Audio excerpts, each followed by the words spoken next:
नमस्कार दोस्तों।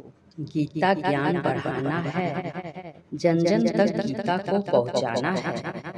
तो चलिए आज श्रीमद् भागवत गीता में चौथे अध्याय का अध्ययन करते हैं और उनके लाभ और महत्व के बारे में जानते हैं। जीवन में कभी न कभी मनुष्य को कुछ ऐसी मुश्किलों का सामना करना पड़ता है जब उसके पास समस्या का कोई समाधान नहीं होता। ऐसे में श्री गीता की मदद से वह समस्याओं का समाधान पा सकता है। साथ ही गीता के अध्याय का महत्व पढ़ने से व्यक्ति को मोक्ष मिलता है। आइए आज हम गीता के चौथे अध्याय का महत्व के बारे में जानते हैं। श्री भगवान कहते हैं, प्रिय, अब मैं चौथे अध्याय का महत्व बतलाता हूँ, सुनो। गंगा के तट पर वाराणसी नाम की एक पुरी है। वहाँ विश्वनाथ जी के मंदिर में भरत नाम के एक योग निष्ठ महात्मा रहते थे, जो प्रतिदिन आत्मचिंतन में तत्पर हो आदर पूर्वक गीता के चतुर्थ अध्याय का पाठ किया करते थे। उसके अभ्यास से उनका मन निर्मल हो गया था। वे सर्दी, गर्मी आदि द्वंद्वों से भी व्यथित नहीं होते थे। एक समय की बात है, वे तपोधन नगर की सीमा में स्थित देवताओं का दर्शन करने की इच्छा से भ्रमण करते हुए नगर से बाहर निकल गए। वहाँ बेर के 2 वृक्ष थे। उन्हीं की जड़ में वे विश्राम करने लगे। एक वृक्ष की जड़ में उन्होंने अपना मस्तक रखा था और दूसरे वृक्ष के मूल में उनका पैर टिका हुआ था। थोड़ी देर बाद जब वे तपस्वी चले गए, तब बैर के वे दोनों वृक्ष 5-6 दिनों के भीतर ही सूख गए। उनमें पत्ते और डालियां भी न रह गई। तत्पश्चात वे दोनों वृक्ष कहीं ब्राह्मण के पवित्र गृह में 2 कन्याओं के रूप में उत्पन्न हुए। वे दोनों कन्याएं जब बढ़कर 7 वर्ष की हो गई, तब एक दिन उन्होंने दूर देशों से घूमकर आते हुए भरत मुनि को देखा। उन्होंने देखते ही दोनों उनके चरणों में पड़ गई और मीठी वाणी में बोली, मुनि, आपकी ही कृपा से हम दोनों का उद्धार हुआ है।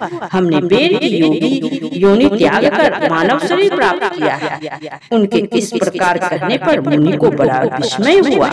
उन्होंने पूछा, पुत्रियों, मैंने कब और किस साधन से तुम्हें मुक्त किया था? साथ ही यह भी बताओ, तुम्हारे बेर होने के क्या कारण था, क्योंकि इस विषय में मुझे कुछ भी ज्ञात नहीं है। तब वे कन्याएं पहले उन्हें अपने बेर हो जाने का कारण बतलाती हुई बोली, मुनि, गोदावरी नदी के तट पर छिन्नपाप नाम का एक उत्तम तीर्थ है, जो मनुष्यों को पुण्य प्रदान करने वाला है।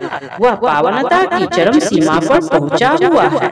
उस तीर्थ में सत्य तपा नामक एक तपस्वी बड़ी कठोर तपस्या कर रहे थे। भीष्म ऋतु में प्रज्वलित अग्नियों के बीच में बैठते थे। बारिश के समय में जल की धाराओं से उनके सिर के बाल सदा भीगे ही रहते थे तथा जाड़े के समय जल में निवास करने के कारण उनके शरीर में हमेशा रोंगटे खड़े रहते थे। वे बाहर भीतर से सदा शुद्ध रहते थे, समय पर तपस्या करते तथा मन और इंद्रियों को संयम में रखते हुए परम शांति प्राप्त करके आत्मा में ही रमन करते थे। वे अपनी विद्वता के द्वारा जैसा व्याख्यात करते थे, उसे सुनने के लिए साक्षात ब्रह्मा जी भी प्रतिदिन उनके पास उपस्थित होते और प्रश्न करते थे। ब्रह्मा जी के साथ उनका संकोच नहीं रह गया था, अतः उनके आने पर भी वे सदा तपस्या में मग्न रहते थे। महात्मा परमात्मा के ध्यान में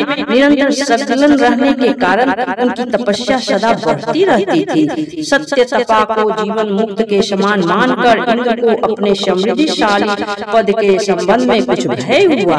तब उन्होंने उनकी तपस्या में सैकड़ों विघ्न डालने आरंभ किए। अप्सराओं के समुदाय से हम दोनों को बुलाकर इंद्र ने इस प्रकार आदेश दिया, तुम दोनों उस तपस्वी की तपस्या में विघ्न डालो, और जो मुझे इंद्र पद से हटाकर स्वयं स्वर्ग का राज्य भोगना चाहता है।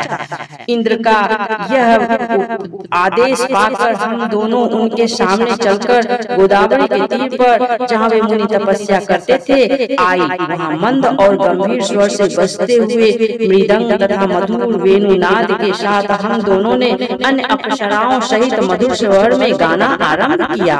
इतना ही नहीं, उन योगी महात्मा को वश में करने के लिए हम लोग स्वर, ताल और लय के साथ नृत्य भी करने लगे। बीच बीच में जरा जरा सा अंचल खिसकने पर उन्हें हमारी छाती भी दिख जाती थी। हम दोनों की उन्मत्त गति का भाव का जगाने वाली थी, किंतु उसने उन निर्विकार चित्त वाले महात्मा के मन में क्रोध का संचार कर दिया।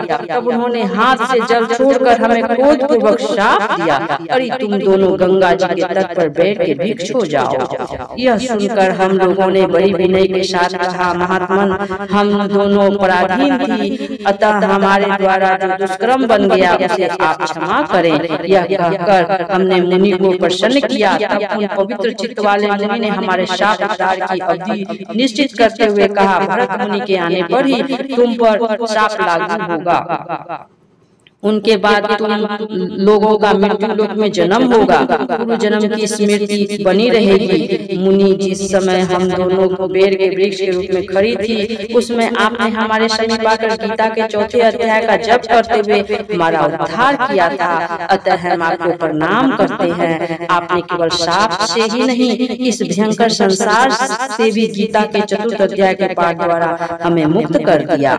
श्री भगवान कहते हैं, उन दोनों के इस प्रकार कहने पर मुनि बहुत ही प्रसन्न हुए और उनसे पूजित हो विदा लेकर जैसे आए थे वैसे ही चले गए, तथा वे कन्याएं भी बड़े आदर के साथ प्रतिदिन गीता के चतुर्थ अध्याय का पाठ करने लगी, जिससे उनका उद्धार हो गया।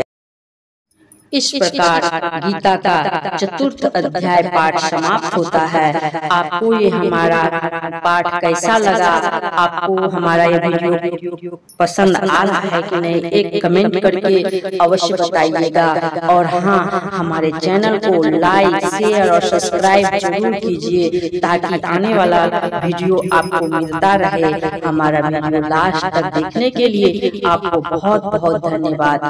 आपके ही सहयोग से हमारा चैनल आगे बढ़ रहा है। आप सपोर्ट नहीं करेंगे तो हम कैसे आगे बढ़ेंगे? आपका लास्ट तक हमारा वीडियो देखने के लिए बहुत बहुत धन्यवाद। गीता पाठ का चतुर्थ अध्याय का सुनने और कहने से आप सभी का सभी मनोकामना पूर्ण होगा।